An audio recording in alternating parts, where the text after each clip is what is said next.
super excited. Episode 2, we are here with Haley. Welcome back, everybody. We are on our alright. Welcome back, everybody, to the YoungPro Podcast. I'm here with my co-host, Dustin. All right, welcome back for episode 12 of the YoungPro Podcast. All right, welcome back for another episode of the YoungPro Dustin Podcast. I'm Ethan Montang, and I'm joined today with my co-host. All right, welcome back to another episode of the YoungPro Podcast. I am joined today with my co-host, Dustin Kupka, and today we are interviewing Greg Pinneo. He is happily married with 7 kids, been in real estate for 47 years, and there's never been a month in that time frame that he hasn't been in escrow closing a deal. I am super happy and grateful that he is also my mentor, and we're really excited to get into your story today. How are you doing, Greg? I'm better that I have coffee. And I got up actually earlier than you did this morning. Just a little bit. I was a little late to picking him up. No. It was 6 a.m. pickup. I was there at 6:17. He had a talk with me. He put me back. Didn't go over the best, but we're here now. It's what, 4 o'clock? 4 o'clock? Before we get here. Before we even get started, yeah. There we go. So can we... I know you started getting into real estate at 18, or I remember that. Mm-hmm. How did you get to that point at such a young age? Driven by necessity. And I say that in the most respectful way. I am blessed to have amazing parents. And I say that, and I really mean that. As a parent of a lot of kids, I look back and go, wow, they did a lot of things really right. But one of the understandings that both my brother and I had at a very young age was their job was to raise us to go figure it out on our own. Everything they were doing was designed around independence. And so it was very understood that the night you graduate from high school, you're an adult. And when you look up adult in the family dictionary, it meant you don't live here. And my dad, is a big guy, strong guy, 6'4", 220, played tight end for the Washington Huskies. He didn't say much, but he reminded me a little of your dad. You don't really argue a lot with my dad. It was yes, sir, was a good answer. Yeah. And that sounds very intimidating, but really there was never a bad feeling about that reality. As a matter of fact, we very much look forward to it. And so it put a reason behind everything we were learning and everything he taught us to do and mom taught us to do. But it was clearly understood that you're on your own that night. And we'd like you to come visit at Thanksgiving and Christmas and bring something, not your dirty laundry. That was also really understood, right? And so being very much an introvert, the options of fraternity, dorms, if I was lucky enough to get into college, all those living options were not going to work for me because I just don't like being around a lot of people. And so I went out looking at rental houses, and To rent or to rent. Yeah. Oh, I didn't know anything about real estate. Yeah. I didn't know how to spell real estate. Was it one word or two? I had no idea.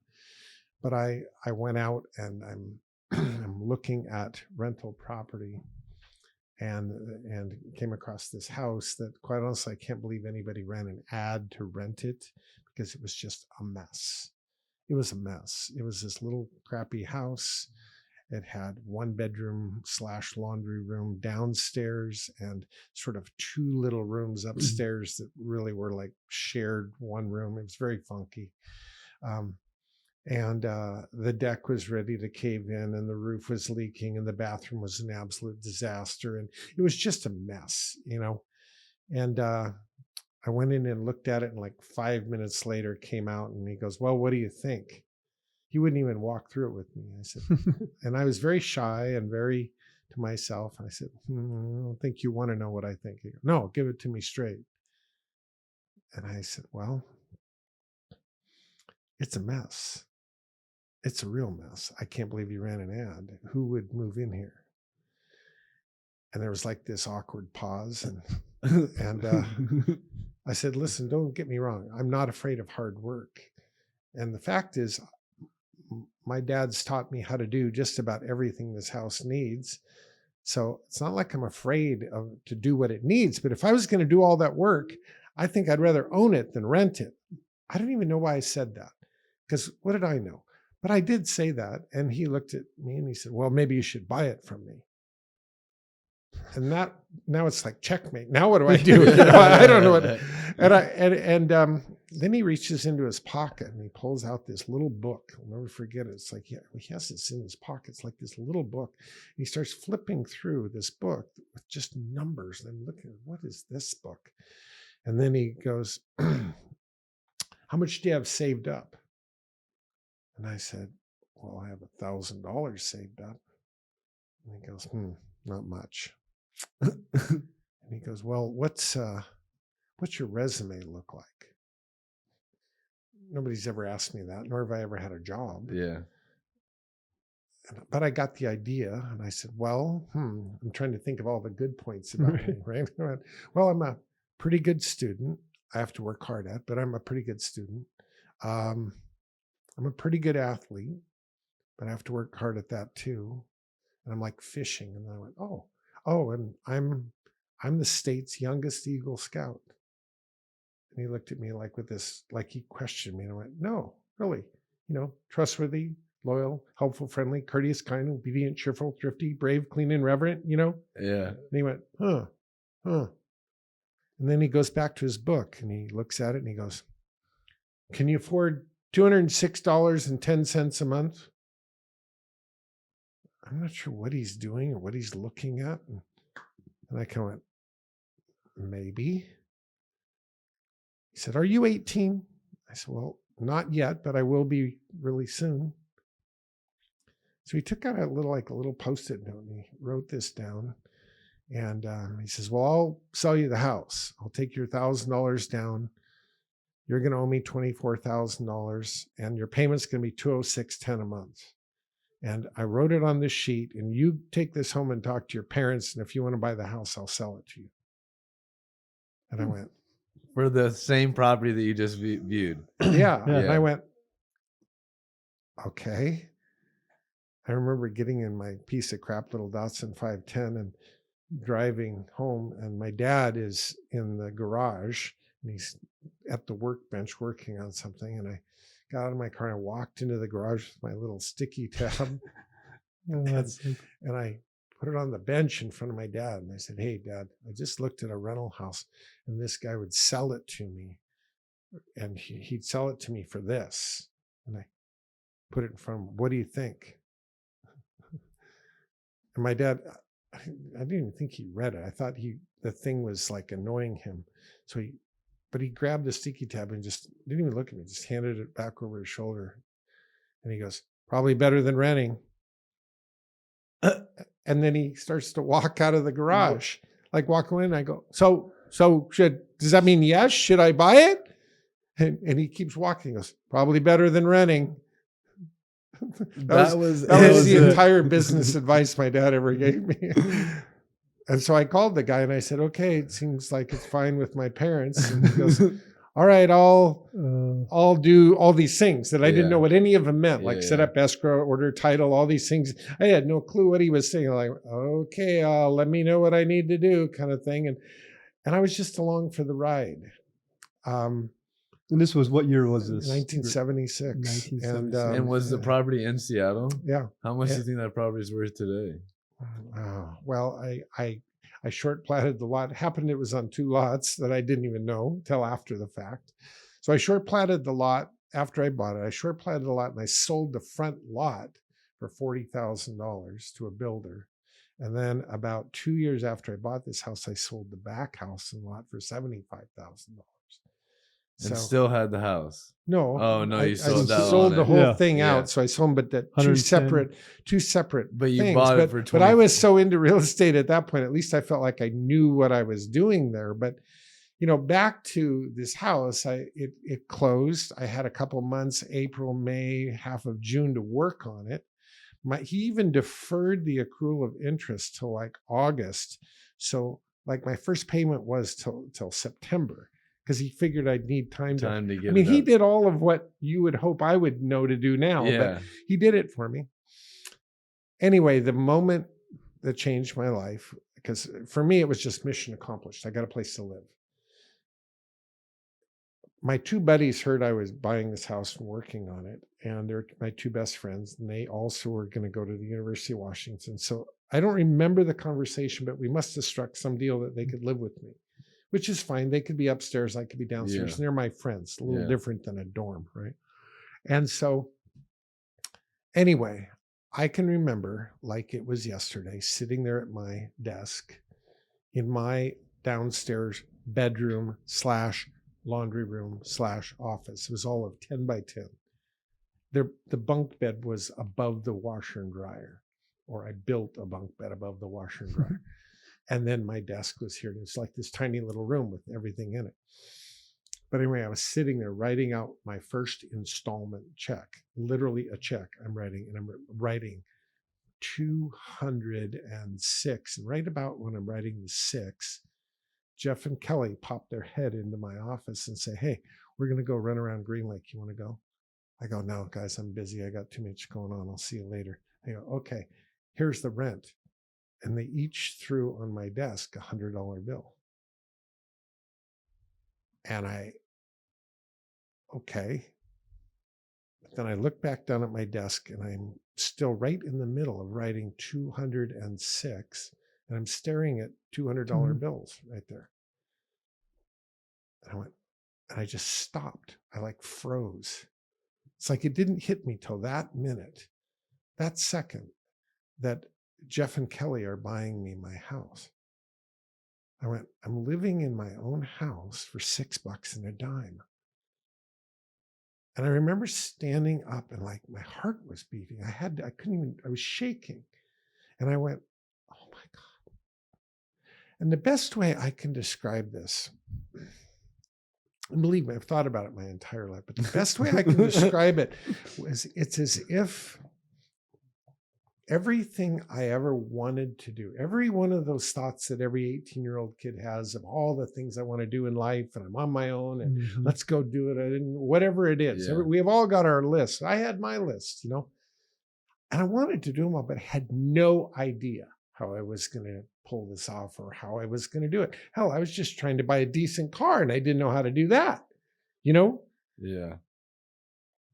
And all of a sudden, it's like, metaphorically, it's like a limousine pulled up in front and somebody opened the door and said, "Get in. Where do you want to go?"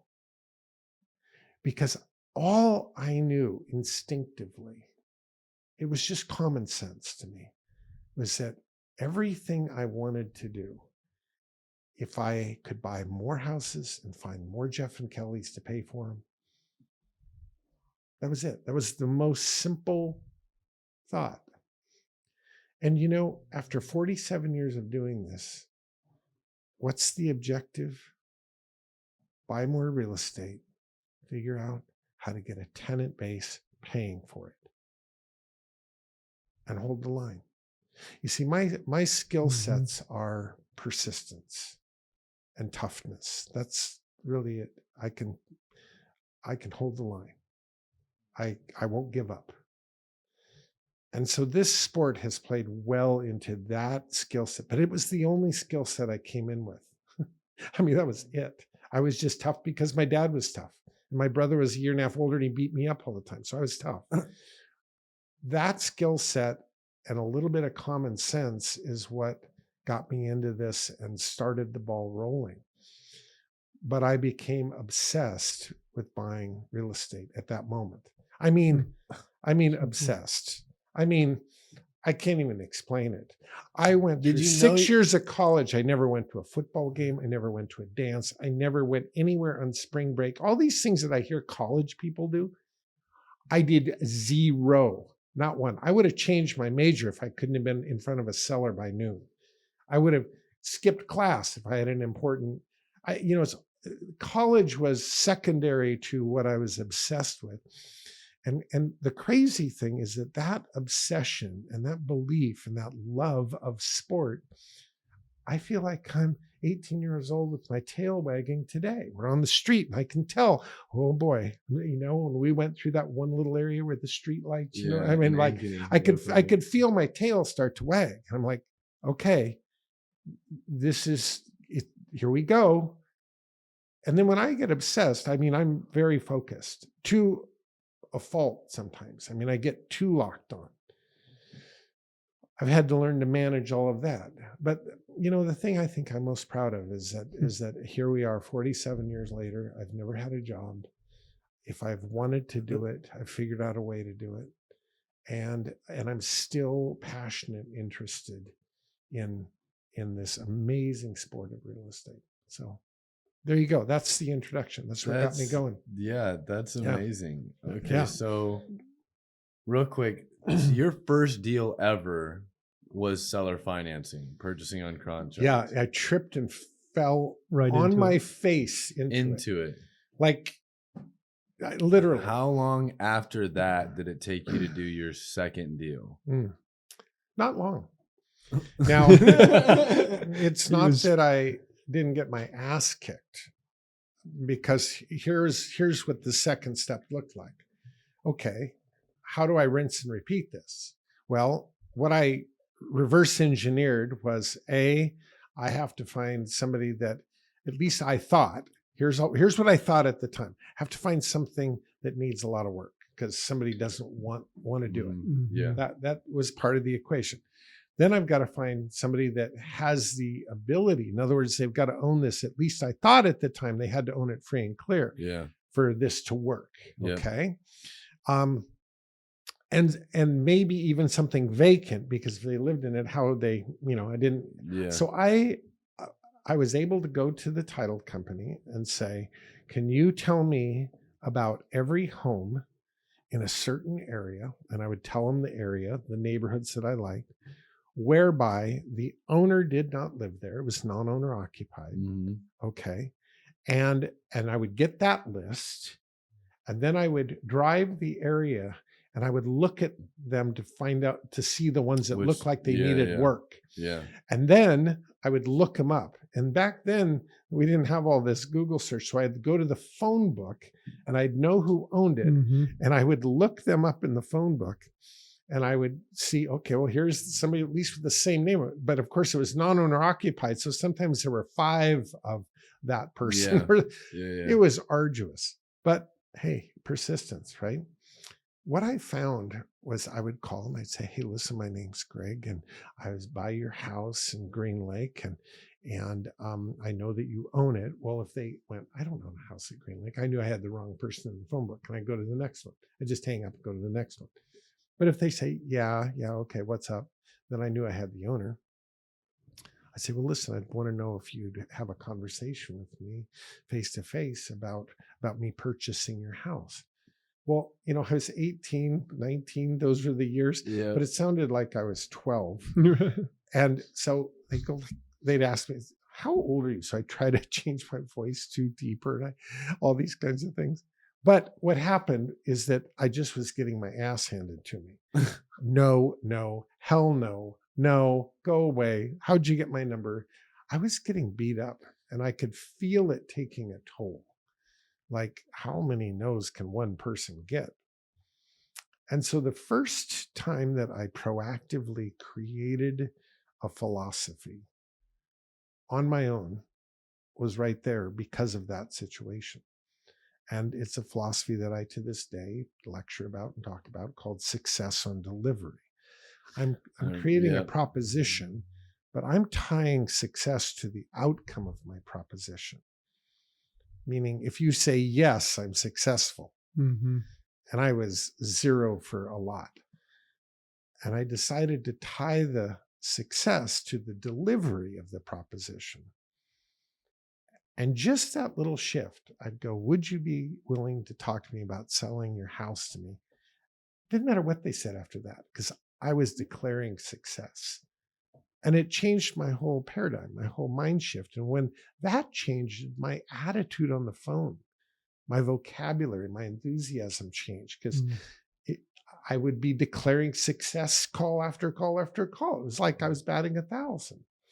So sometimes, and this sort of opened up, I know this is very out there, but this opened up the whole conversation in my mind about the power of the mind, how we are in control of what we think and our attitude around anything and everything. And just that awareness of realizing that I can change my mind was revolutionary to me. And if I can just expound it one more step, you see, think of us as a hard drive, and that hard drive is installed between the ages of 0 and 4 by usually very unqualified people. They don't know what they're doing. Yeah. I mean, my parents were 22 and never had fathers trying to. They never had a father they met, and they're trying to install my hard drive. No, they loved me. They were doing their best, but they would admit, we don't know what the hell we're doing, right? What parent really does when they're young like that, you know? The problem is that hard drive, our belief system is installed at a young age. And it's everything we do and everything we don't do is explained by our belief system.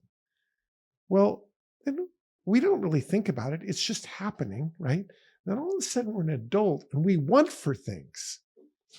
We want to win the Indy 500 race, but we're driving a Volkswagen Bug with our mental installation. Mm-hmm. And we're frustrated because, like, I want to win this race so badly, but I can't. My belief system isn't allowing me to do it. And we don't even know that. So we're frustrated. Thoreau says most men lead lives of quiet desperation. They're frustrated. Mm-hmm. They can't seem to do what they want to do. I figured out early on I could change my mind.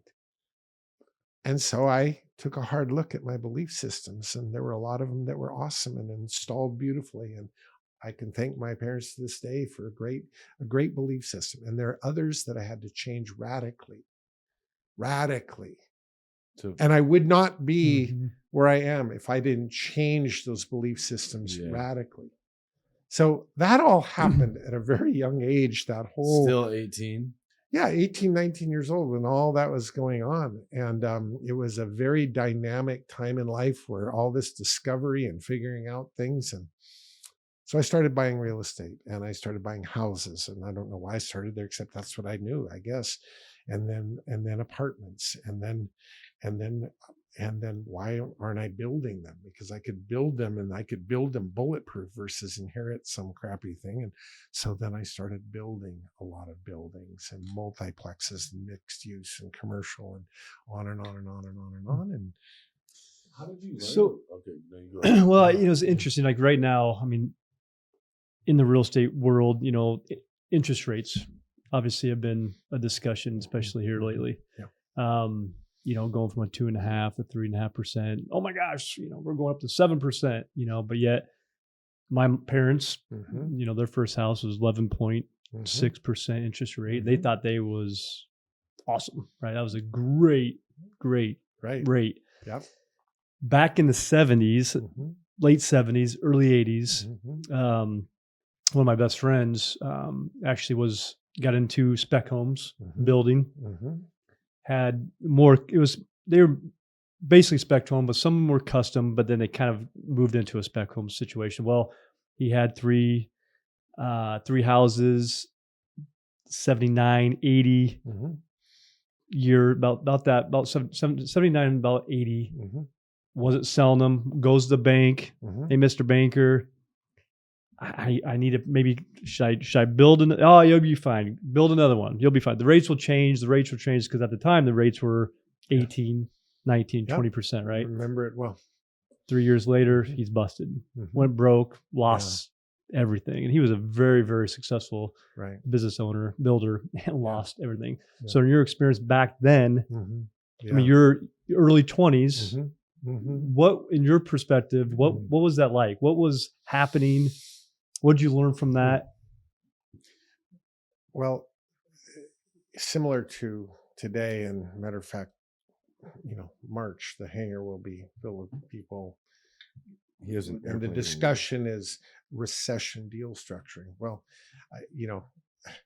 how do you deal structure to handle a changing climate? The good news of this changing climate, much like in 79, 80, 81, is that if you came to any seller and said, listen, I'd like to talk to you about a way I've got up my sleeve that I can buy this home from you, would you be interested in that conversation? There wasn't anybody who wanted to sell that didn't say, yeah, let's talk. Because the normal cash buyer, the normal financed buyer was out of the game, right? And so the listening ears just got as big as Dumbo. I mean, they'd sit down and they would listen. And if you were able to show them a way that you could buy their real estate in a different route, believe me, they were all ears.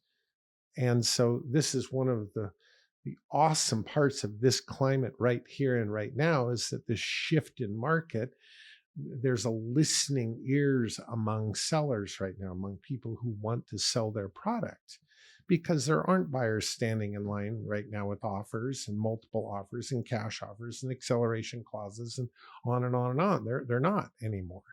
And so this is like what we're trained for, right? And now I'm always a buyer, and we bought a lot of real estate in those times through all kinds of interest rates. But I think the key, and I really have done some math on this recently, getting ready for March 4th at the hangar, but in 47 years of doing this, there has been 3 years that you'd have to almost examine your own brain if you didn't sell something that you thought of selling. There were 3 years in all those years where selling made sense in that time and space. And how many did you liquidate? Oh, certain times a lot. 2007, a lot. Oh, you unloaded before the crash. A lot in 2007. Jeez. A lot in 89, 90, right? The point I'm making, though, is that in all those years, 47 years, there were 3 years that you were a seller, or at least you were willing to sell because you were in control. I mean, people were doing stupid things. So all those other years, though, holding, which really is at the essence of deal structuring. I truly believe.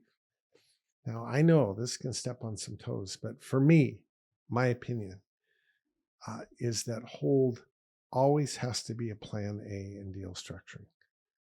Now, I've gone into one saying, okay, well, I can hold this, and I've got a good deal structure to hold it, but here's what I'm hoping to do, and we'll see what it's like when I'm ready to bring it to market. But if it's not just right, if I don't like the market, if I don't see that I'm getting the receptivity that I'm hoping for, then hold is the plan. Hold is got to be plan A. Your default system is hold. And the problem with, of course, so many people in this business is, think of the wholesaling business. They tie something up, and what do they got to do? They got to find a cash buyer for it. Well, now you're on the sell side. Even though you don't even own it yet, you're on the sell side. So this market takes wholesalers out of business in large part. It takes flippers out of business. Buying is the easy part. The selling becomes the tougher part. So it takes a lot of them out of business, right? The same thing with spec builders, right? They start a huge plat. It might take them 3 years to bring it out of the ground after permits, this, that, and the other thing. And they build this great project, and the market shifted, and now they don't have a hold plan. And what happens? The bank ends up owning it. That's what happens. And so I like a hold plan, and a hold plan is understanding deal structuring intimately and being patient enough to find the product that fits a buying criteria and a hold plan. Okay, there's part A of the equation. Within the subset of deal structuring, when you understand that the more valuable part of this transaction is the deal structure over the real estate itself, And that, by the way, they don't have to stay married forever. Now you're taking on a whole new dimension of understanding of real estate. How do I buy a house or buy a building, retain the debt, which is really what I want, and get rid of the real estate? I don't want the real estate. I want the debt. Now, I know that just even talking about that on like a podcast where I can't go on for several hours and explain that is almost teasing, but this is the difference between what I call one-dimensional real estate, which is just simple in its thinking, and the fact that real estate is really a three-dimensional deal. Structuring is three-dimensional when you do it right. Every real estate transaction has three ways of monetizing the effort. And I see single thinking almost everywhere I go. It's just linear. I'm going to buy this, rehab it, resell it. One dimensional, right? Even buying it, I'm going to rent it and hold it. One dimensional. That's it. There's one way you've got up your sleeve of making money. When you put into the concept, A, the real estate, B, the deal structure, which provides for all sorts of lettuce and tomatoes, slice and dice clause, substitution of security clause, inserted subordination agreements, on and on and on, that create something that you can do inside the deal that most people don't even know about. Then you add the third dimension of expandability, of radically changing the picture, of not just cleaning it up and making it look better, but radically changing the picture, as in the case of a rezone, for example, or the comprehensive plan, or taking something that has this current use and changing the use radically, dozing the little house and building a 3-story mixed-use building where a house used to be. Something like that is radically changing the picture. Then add the fourth dimension, which might be, creating multiple first position lien slots in everything that you're building, right? Rather than build one big building, condo everything out, right down to the parking spaces and the storage units. And what that does is it creates first position separate financing lien slots on that particular piece of property. Instead of one house, one lien slot, I might have 80 lien slots by the time I've done if I condo everything out separately. And that opens, of course, the door, the separate condoing out, separate legal descriptions, separate first position lien slots. That opens the door to alternative financing. For example, like using self-directed IRA financing. I've got one plot where there's $30,000 loans per parking space in the parking garage. Because what do they own? They own a first position lien slot on that parking space, which is a separately owned piece of real estate. I can sell that parking space to somebody that lives in Iowa and it's in Seattle if I want. Yeah. You see? But I can also borrow against it because there's equity and there's cash flow coming in on that parking space. So I reverse engineer it. The definition of leverageable equity. How much can I borrow against a piece of real property, not to exceed the equity or the net available positive cash flow? Anyway, this is just sort of a glimpse, like little off the top of my head glimpse of how real estate is a whole different thing than most people perceive. The 4-day seminar that we went to was wild. Could you teach us the one trick on how to analyze the interest only? I think I forgot how you do it. But you said it in like 4 or 5 sentences and it just like clicked for me when you did it. But how you can analyze? Yeah, I'm a right brain guy. My degrees are in liberal arts, and so the left brain, I've had to figure out ways of really getting the left side of the brain with right brain dominant thinking, right? And so if we were to think on a calculation that you and I do every single day, which is what is an interest only payment on a certain amount of principal paid monthly? We ask that question every day. Like, okay, let's say I borrowed, $200,000. What would my interest payment be monthly at 4.5%, whatever the number is. Well, what I've learned is that in order to keep contact with a conversation with a seller, that I have to be able to do this liberal arts conversation thing, this right brain thing, while calculating numbers on the left side of my brain simultaneously. But because those two brains can't work in tandem, I have to learn to do math with the right brain. And so there's a way of doing math with just listening skills and visualization skills. So the simple way of doing that, like if I were to ask you, let's ask a simple question. Everybody, simple test, $200,000, 3% paid monthly. What is it? Most people would stare at you. They'd go for a calculator. They wouldn't know where to start. But if we were to think about it this way, if you think about $200,000, okay, and then we think, well, let's always start with 12% interest. Always calculate 12% first. Always. You train your brain. Start here, then you go here, then you go here. Mm-hmm. Okay, 12%. Now, we're still not doing math, because all we have to do, what really the question is there's 12 months in a year. So the question is really, what's 1% of 200,000? Because that's 1 month, 1%, 12 months. You see, we're going to start at 12% interest. So annual interest broken down into 12 parts is 1% per month of 200,000. So visualize $200,000 in your mind and then move the decimal 2 to the left. That's it. That's all you do. So it's not even math. It's visualization. Picture the number 2 to the left and you'd say, well, that's $2,000. Yes, it is. 200,000, 12% interest paid monthly is $2,000. Well, if 12% is $2,000, 6% is 1,000, and 3% is 500. I thought and 1.5% is 250. You see what I mean? Yeah.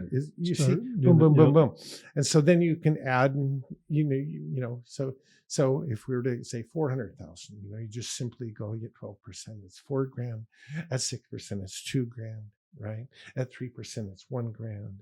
At 1.5%, it's $500. I remember him saying this and like busting out my cat, like doing a weird number, like 235,000, right? Like a more rather than flat numbers, and being like, oh my gosh, it's right. really that simple. Yeah.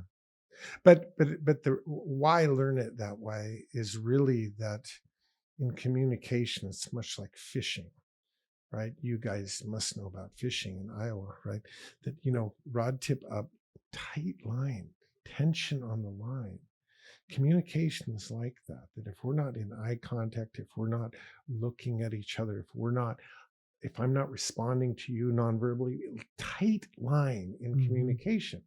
Well, if I break that tight line and go, hold on a second, I got to get out my phone and figure out what this is, and I'm fiddling with my phone, it's like snap, the line of everything I've built up to that point, now I'm starting over.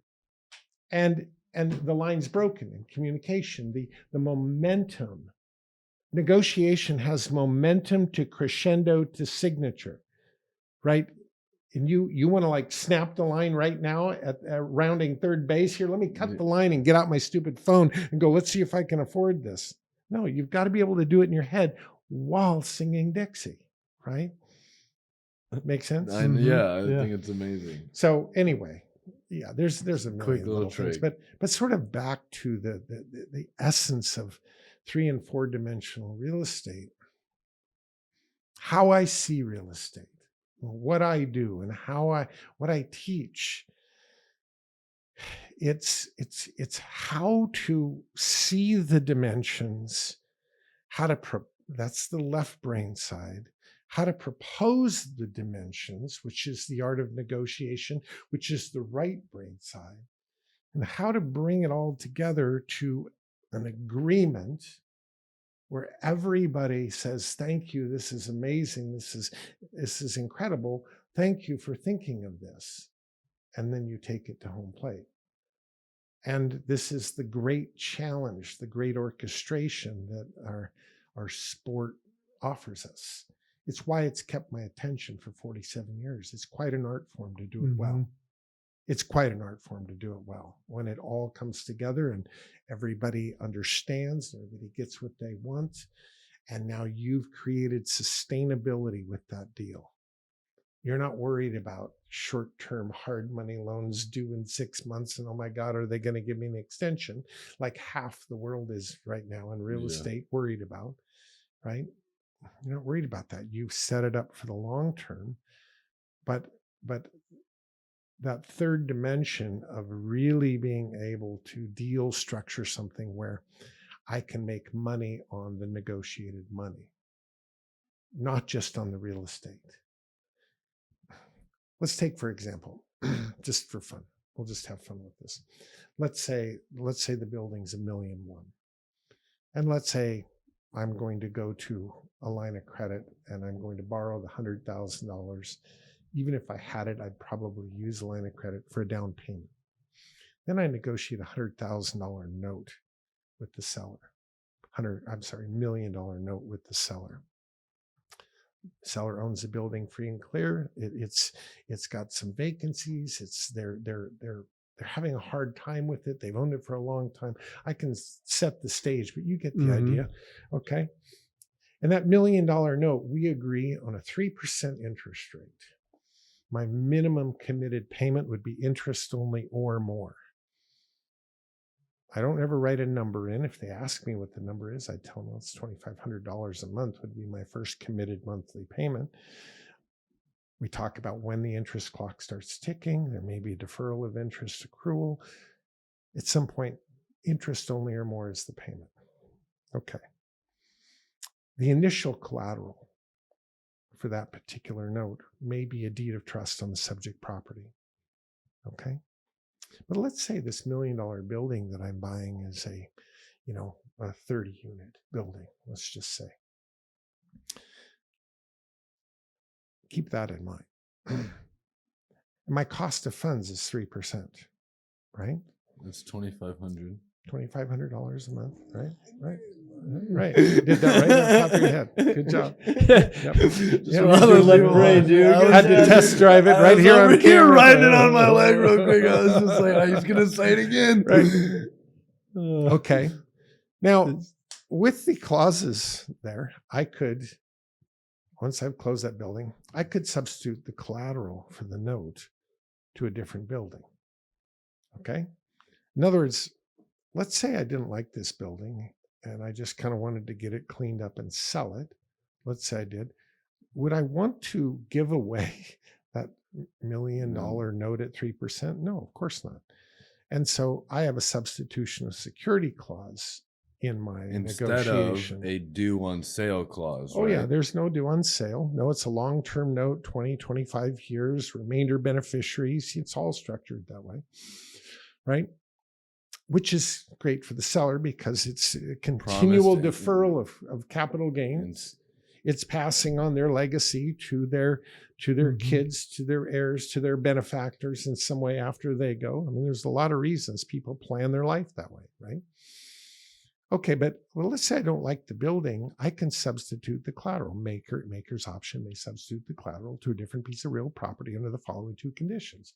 One, the substitute collateral has equity equal to or greater than the outstanding principal balance on the note at the time of substitution. Number two, the substitute collateral has a net positive cash flow equal to or greater than the minimum committed payment on the note at the time of substitution. Substitution of security clause, right? Okay. But now, let's say I look to my portfolio and say, all right, what building am I going to put this on that has $1 million of equity and at least $2,500 a month of net positive cash flow? Because that's what I need to plug that in. And I go, oh, geez, nothing. Well, the good news is that I have a slice and dice clause on the note. The slice and dice clause allows me to take the mothership note of $1 million and divide it up into 10 $100,000 notes, or 5 $250,000 notes, or however I want to. I could divide it up into 30 notes just so they add up to $1 million, and the corresponding minimum committed payment would go to them. And then I can take that $1 million and move it over onto my portfolio, filling my leverageable equity slots in my portfolio customized. Oh, I'm going to put 340,000 here with a corresponding interest rate at 3% would be what? On a Can you do it? million, 850 a month, right? 850. Hold on, give me a second. 8,500 divided by 4 is 1,000. You're too slow, buddy. I already gave you the answer before you even started. I 850. said 340,000, right? So Is the loan 34, amount? 17, 850. Yeah, boom, boom, boom. Oh You see, my gosh. you know, Okay. I already did it that fast. After you do this for a while, you don't even have to think. Your brain is serial, just boom. That's the answer. So the bottom line is I can take that $1 million note and move it here, here, here. Now, this building that I don't want, what's the debt on this building? How much do I owe? Nothing. I've moved it. I've moved the debt. So what have I gotten out of the deal? Mm-hmm. Well, I've got $1 million no-fee note at 3% long-term money with all the lettuce and tomatoes. That's what I've got. And that $1 million is in my hold portfolio forever, long-term. It can handle the weight, but now this building's free and clear. So what if I sold this building for $900,000? Sold it cash, quick. Yeah. I'd get an NOL of $200,000 of net operating loss that goes against future capital gains indefinitely. And yet, have I really lost? Think about it. Now I take $900,000 at 12% that I could lend out tomorrow at no fee. That's $9,000 a month. What's my cost again on that $1 million? $2,500. You see, I'm making $6,500 a month on my terms. And I lost $200,000 on my tax return. Does this start to click a little? Yeah. When you start, I know there's no way we can really teach this. It's just enough to disturb. But that's all significant change starts with disruption. Mm. And so these are the kinds of things that are very real in my life. They're the kinds of things that I walk through every single day of my life with students all over this country, very talented students like Ethan. I'm just, but it's thinking about real estate in a much bigger way. Think about banks. Let's think about banks. When they lend money, what do? Right? Well, they make money on margin, right? The difference between their cost of funds and what they let the money out the door, that's margin. Well, what's my cost of funds in that example? 3%, right? If I can take that money and lend it out at 12, that's a 9-point margin on matching principal. Wow, you'd be in the Hall of Fame if you had a 9-point margin, right? They also make money on penalties, on setup fees, on servicing. You see, I can take capital and I could just simply be a lender. And so the buying of real estate creates a cost of funds that I can then take into that world if I choose to, right? It's many dimensions, many profit centers out of one property. Deal. Let's go back to the original deal. Remember, it was a 30 unit. Let's say I didn't have any other real estate, but I've got substitution of security clause and a slice and dice clause. So couldn't I take 30 units and decide to leave 10 of them free and clear? I'm going to condo the building out. Now I've got 30 separate legal descriptions. I'll leave 10 of them free and clear, which leaves me 20 units. I could put a $50,000 loan against each unit. There's $1 million, right? Right? Yeah, I've got 20 20 times units. 50,000. And I've got a $50,000 loan at 3%, $125 a month payment on my note on that unit. And couldn't I sell that unit in that condominium for $80,000 to a tenant who's currently paying me $600 a month? Think about it. Because what's their payment at 6%? $80,000, $400 a month. What's my cost? $125, $275 a unit difference. And $40,000 principal spread between what I owe and what they paid me. $30,000 principal spread between what I owe and what they paid me. and All this money per month. Yeah. And their payment in owning that unit is less than what they're currently paying me in rent. So do you think I could sell out a building to the tenants pretty easily if I Yeah. said, hey, I've got an idea you might want to consider. How about I sell you this unit and your effective payment to me is less than you're currently paying me in rent? You think I'd get an audience? Yes. You see? Because they can't write off their rent, but if their payment to me is interest, they can write off the interest. And so this lowers their tax burden. Their effective net per month is less than they're renting. And yet, what have I done? I've made $30,000 at principal spread. I've made a margin of 3% on the first matching part of it, and a 6% margin on the rest. On the first 50,000 of matching, right? The difference between 3 and 6, I've made a 3% margin. Then from 50 to 80, that part, I've made a 6% mortgage. When you blend this part at 3 and this part at 6, you get a 4.2% margin. And could I charge them fees for that? Yeah, I could. Right? And you got the 10 units free, correct, too? 20 in this case, yeah. Oh, but free and clear. Right. Yeah. Mm-hmm. So all those streams plus the 10 free and clear. Yeah, you're right. 10 of the 30 were free and clear. I left those aside. Yeah. Right. And so you see, this is again the Wow. dimensions of it. So when I see, Not to interrupt here, Greg. So No. let me ask this. Yeah. So you obviously, your brain, you analyze the way you look at real estate's awesome. It's very unique. It's very third dimensional, fourth dimensional. Most people are one dimensional. Buy a house, go to the bank. I mean, I love doing that for people because I'm a real estate agent and that works great, right? Right. And so, but how do you you've in 47 years you have developed this. Just so brilliance in towards this. How does the guy, like, people watching and they're going, I want to think like that. My brain, I need to rewatch this and crunch these numbers again. And I want to learn how this guy learns and how he studied this. Like, how does a guy like me do that? Well, let me say this, that if you knew me, I would be your great hope that it can be done, because I'm a B student in high school. I'm no Bill Gates brainiac. I'm a normal person. And yeah, I've been doing it a long time. And I've studied it. It's been my passion. So I guess the first question I would ask anybody is, do you love this as much as I do? Because when you love something, you just continue to dive into it. You continue to learn. And there's so much to learn, which is why it's kept my attention all these years. I love learning. I liken my love for real estate with another love that I have, which is aviation. And aviation starts with a 172 Cessna, and then of course there's the space shuttle, and they're both airplanes. And yet there's a lifetime of knowledge between this one and this one.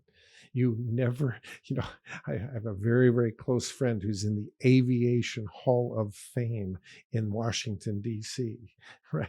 He is a pilot hey, there's only 213 people since the beginning of aviation that are in the Hall of Fame. So does he know his aviation? Let me tell you, he knows his aviation. And he says it's exactly the same thing as I feel. He says, I've been an aviator. He has been an aviator for 62 years. Air Force Academy grad, Vietnam decorated fighter pilot, chief staff of the United States Air Force. He's got a resume. And he said, what's fascinated me is I've always felt like it's my first day in a plane. There's so much to learn. So the beautiful part of our sport of real estate is that's the truth. It starts with the little house, and then you look at these pictures of night at Dubai and you go, well, that's real estate too. That structure on dirt that used to be underwater that they figured out how to fill in and build the structure. You know what I mean? It's like, who can do this? Well, we can. I hear people say, "Oh, did you see what they did? Did you see what they did? Oh, have you been by that lately? Did you see what they did?" And I got so sick of hearing that. Yeah. I go, who the hell is they? They is a you who meets a you and meets one more you and forms a they. And now they are doing it and you aren't, right? Yeah. They is just people who work together to do amazing things. And so it's that kind of sport. It's awesome that way. And so, it's, do we throw in the towel because it's like, oh my God, this sounds so complicated? Or do we lean in and run to the sound of the guns, right? Do we go, oh my God, this excites me so much. I'm going to dive in the deep into the pool and know this. This intensive that Ethan went to is called Power Players. This is not a pitch. Trust me. I could fill up as many power players as I have energy and time to teach them. But that group is filled with people who are obsessed with learning and giving everything they've got to learning. I mean, everything. I get it. Trust me, I push them as hard as any human being can be pushed. Long days, start early, go, what is this 9 to 5 shit all about? Who does that? How about 5 to 1? That would be 1 the next day. Now that's when you've rung 5 a.m. 5 a.m. to 1 a.m. should be a solid That's day. a solid Then go day. get your 4 hours of sleep and get going again, right? That's what we're capable of. I lived 30 some years of my life with never more than 4 hours of sleep. Einstein did it in 2.5. So did Edison. So did Franklin. They didn't sleep. They napped. Left brain, right brain, nap. Think on those things. That's how we're capable of so much more. And yet we live in this life where just people feel like they're bubble wrapped to me. They just they're in this slow mode of quiet desperation. I don't, the unforgiving minute is calling your name. That's what I say.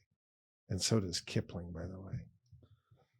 So I don't want to jump in too much, but so you asked him a question about how do you learn this stuff, and he gave a very large answer. But I think the first thing is even how long have we been in the game? His terminology is still so far out of what we're familiar with. Right. So like for people watching, like go watch YouTube videos for real estate beginners vocabulary, because when you sit down and you get the opportunity to talk to somebody like this, if they take their time out of their day and they've hit some level and you can't even comprehend what they're saying, it's not going to do any good. So once you get that down, paying for, and I don't have my own stuff and Greg does, and he I don't get any kickback for this, but like paying to go to conventions is just levels up that. And I came back to, I remember calling you in Utah with Derek, like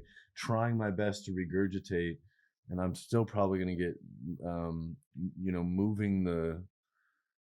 transferring the collateral that your note is attached to. Again, I'm probably not saying that correctly, but substitution of security clause. Substitution of security clause. That concept to me was like when I explained it to you with the cups, like, oh, you can, you get a 10-year balloon and you refinance in 2 to 3 years after value add, and then your cash goes into escrow, and then it's collateral. Their notes collateralized by the cash, and then you're still paying them their debt service, so they're still getting their thing, and then you can move that to a new property, and then you buy the property all cash, and you only have the initial debt service. And so I was just like, and I had done multiple seller financing deals up until that point. Right. It had never been phrased like that. So but see how cool that is? It's so cool. It's like you're growing, but people have to set their mind on that. I'm wearing a shirt with something that I want people to think on, right? Now, I didn't wear it for this. I wear it a lot. It's painted right on the side of my plane. Growth is the grail. You've got to decide that you're here to grow every day. Sameness is the enemy. Do you realize how many people wake up a year from now and go, well, it's pretty much the same as last year. Pretty much doing the same thing. How you doing? Oh, same OMO. Oh, God, I hate that. It's like rap music when I hear that. I just can't stand it. It's like rap music. Same OMO. Oh, my God. Yeah. That's the enemy. Growth is the grail. And so you have to first decide that you're going to be a person that dives in and become a master of something. The Master Series, we named it that for a reason. It's 100 hours of hardcore real estate entrepreneurship. I hate even saying it this way, but when I set out to make that, it took me 3 years to create an outline because I wanted every word of it to be timeless. And I wanted it to be something that for the hardcore real estate entrepreneur, you want to know your real estate entrepreneurship? I have students that has been on a loop in their car for 5 years. You want to name a few of them? Look it up. Look up City Plat, Nikita Zhitov, Raleigh. Look up Caspian, Rafiq Moore in Minneapolis. I could go down the line with students of mine.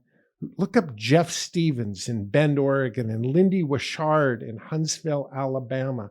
Look up some of these amazing entrepreneurs. I guarantee you it's been a loop in their car for years. And they could teach it as well as I could. They live it. They do it forwards and backwards. They could teach it better than I can. They're young. They know the young kids' language and they actually like rap music. You see, so I'm an old guy. But the point is that they're just as passionate about this. And Ethan, you have that passion. I can see it in your eyes. You're not going to let it quit here. Believe me, I know that. You're going and you're going to learn it and you're going to teach it. And this is what we all want. We want a baton to pass on of value. That's called legacy. What the hell's the point of being here? You're a dad. I mean, we don't want our kids to do as well as us. We want to eat their dust, right? I eat my kids' dust and I love it. And I've got 1,632 kids in this country and I get to eat their dust. The students that have truly said, no, I'm here and I'm for real. You were just with 50 of them, right? So we all have our verse in the powerful play, but this sport it's like dying with unutilized potential in the can would be a wrong thing, wouldn't it? Well, this sport, I've talked with every real estate investment group of any size in this country, every single one of them, right? And I can tell you that 99% of every group I've ever talked to is one-dimensional, and yet they call themselves real estate investors. My 10-year-old knows that version of real estate as well as they do, right?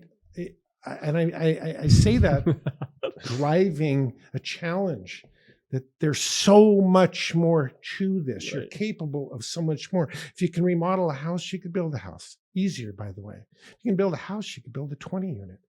Easier, by the way. If you can build 20 units, you could build 200 units. Easier, by the way. You know why it's easier? Because you're dealing with professionals the bigger you get. You don't have to worry about the guy showing up that sleeps in his trunk at night and didn't get enough, top ramen. You deal with people that show up and that's their job and they get it done professionally and they're on time and they've signed contracts and it's their company that's at stake. So of course they're going to get it right. When you're doing small stuff, it's like managing and herding cats half the time, right? Yeah. This is much easier and you get an economy of scale and you can buy materials cheaper and you can, it's a much more professional operation when you do bigger projects. And yet 95% of real estate investors never get out of the single family rehab world. I don't understand it. I don't understand it. Every time I see a new project like we saw a couple today, and you see a building being framed and you see the job site sign and the 3-dimensional, picture up front of it. And, here's the permit box. My tail starts wagging because somebody is seeing it a little bit bigger than most. Think about it. How many guys do you know?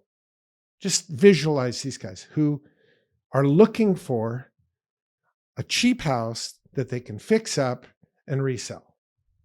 Like a lot of people. Oh my gosh, I could probably name 100 off the top of my list but how many guys do you know whose job site has a crane in the air? Not many, right? Yeah, I don't know actually. Well, I know a few, but way less. There's a few of them compared to. Well, one is this first dimensional introductory, in and out. and the other is a commitment to a much bigger level of understanding about this business. Then when you add the finance picture to the scale of work, now you're rolling into the second dimension. Yeah, Right? Anyway, this is a great sport.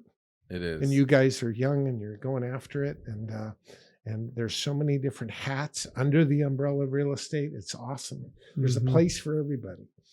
So anyway. I really Yeah. appreciate you. Yeah, running. We're gonna have to watch this back. I know. together. Be like, dude, what is it? Yeah, I'll be the first. Be like, I need to watch that episode again. Yeah.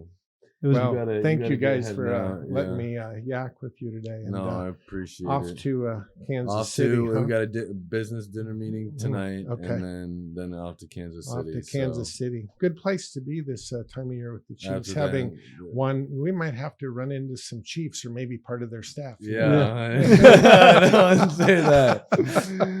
All right, everybody. Thank you so much for watching. Tune into our next episode, and we'll see you next time. Have a good one.